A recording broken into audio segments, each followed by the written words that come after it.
Hello, and welcome to Partners in Public Safety, PIPS on Location. I'm Inspector Frank Maule of the Wilmington Fire Department. Have you ever wondered about the equipment that we use to put out a fire? When you see those massive vehicles roaring down the street, do you realize the equipment we have on board to handle any type of fire situation? On today's show, we'll be telling you about the tools of the trade. First, we'll be showing you the engine. Next, we'll be showing you the ladder company. And at the end, we'll be showing you certain tools that we carry on board these apparatus. I'd like to introduce Captain Richard Lamb of Ladder Company 1 here with the Wilmington Fire Department. Captain, thank you for being with us today. I'll just ask you one quick question here. What is the function of the ladder truck when you get on the scene of a fire? Ladder responsibilities, we have several. Our primary concern is rescue. Rescue of trapped occupants in the house.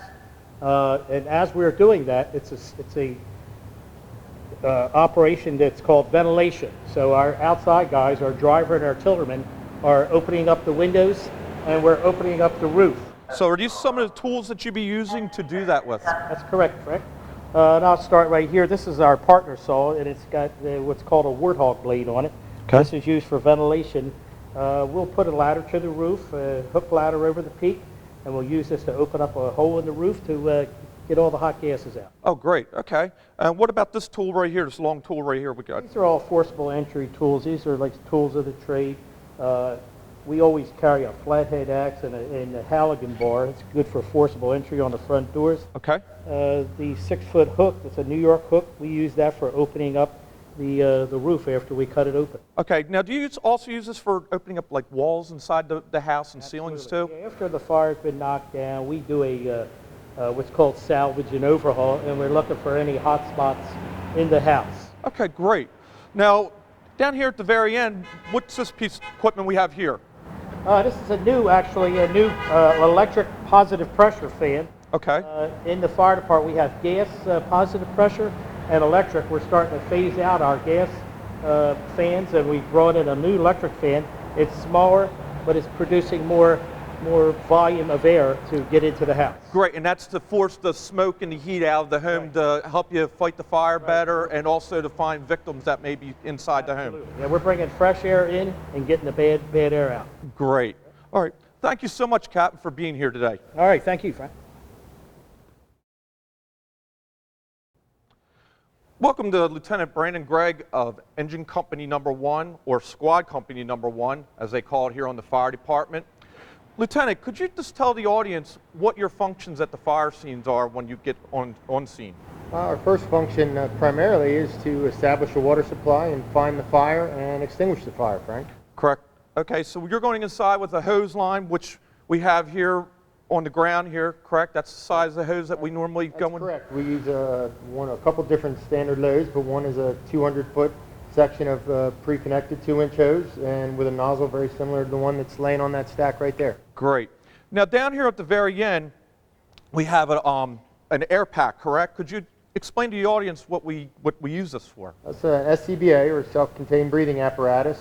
It's just a cylinder of compressed breathing air that we wear on our back in a backpack-style fashion that attaches to a mask that allows us to breathe air like we would be breathing right now, but inside of a smoky and hot environment. How much air is inside one of those tanks, Lieutenant, and how much does it usually last you when you're inside fighting the fire? Typical bottle depends on the person. Physical fitness, age, shape plays a big part in it, but typically around 25 to 30 minutes at the max. Correct. Okay, great. Now down here at the very end, we have what looks like what I believe they call the jaws of life. Could you explain what this is?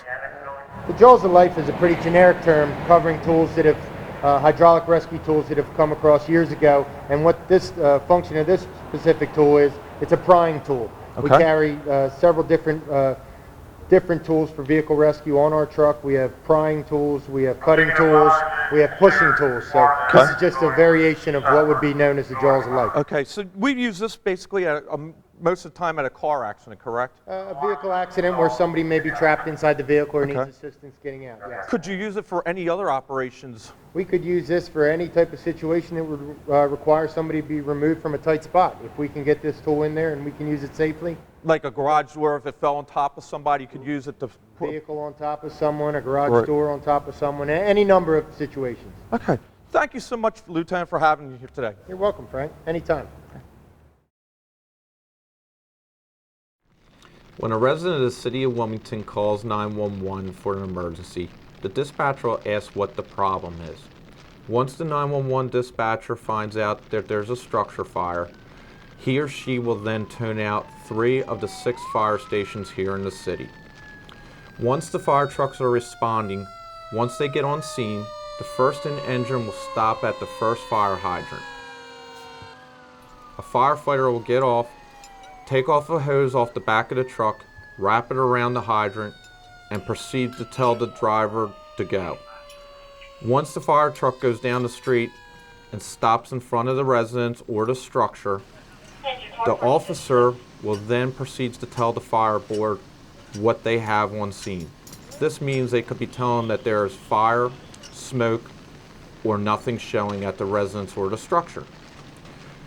Once the officer proceeds to get off the truck, the officer and the hydrant person will be stretching a hose from the truck to the front of the structure. As they are doing this, the driver will then proceed to go around to the rear of the truck, unhook the large hose, and then hook it up to the truck. While the firefighters at the front of the home are masking up, the hydrant person will be signaling the truck to see if they're ready for water.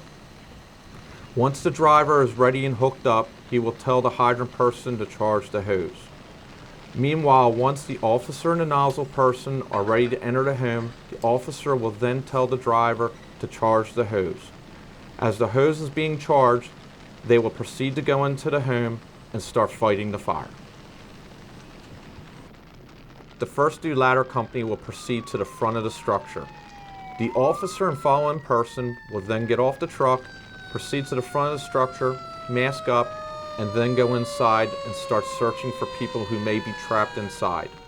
They also may be helping the engine company look for the seat of the fire. While they're inside the structure doing this, the outside vent person and the driver will be outside throwing ladders to the windows of the structure and starting to ventilate, which means they're getting the heat and the smoke out of the building. This could mean they are up on the roof cutting a hole, or they could be just taking windows out.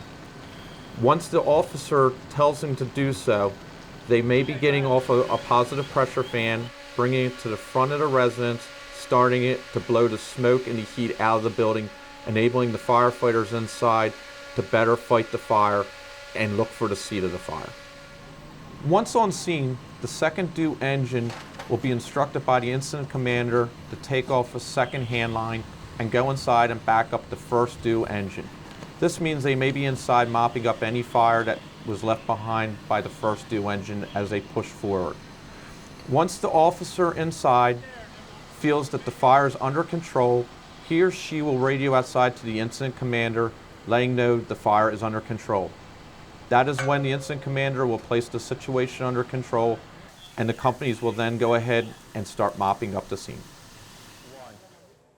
Thanks for watching the show. We hope you enjoyed it. We'll see you next time on PIPS on Location.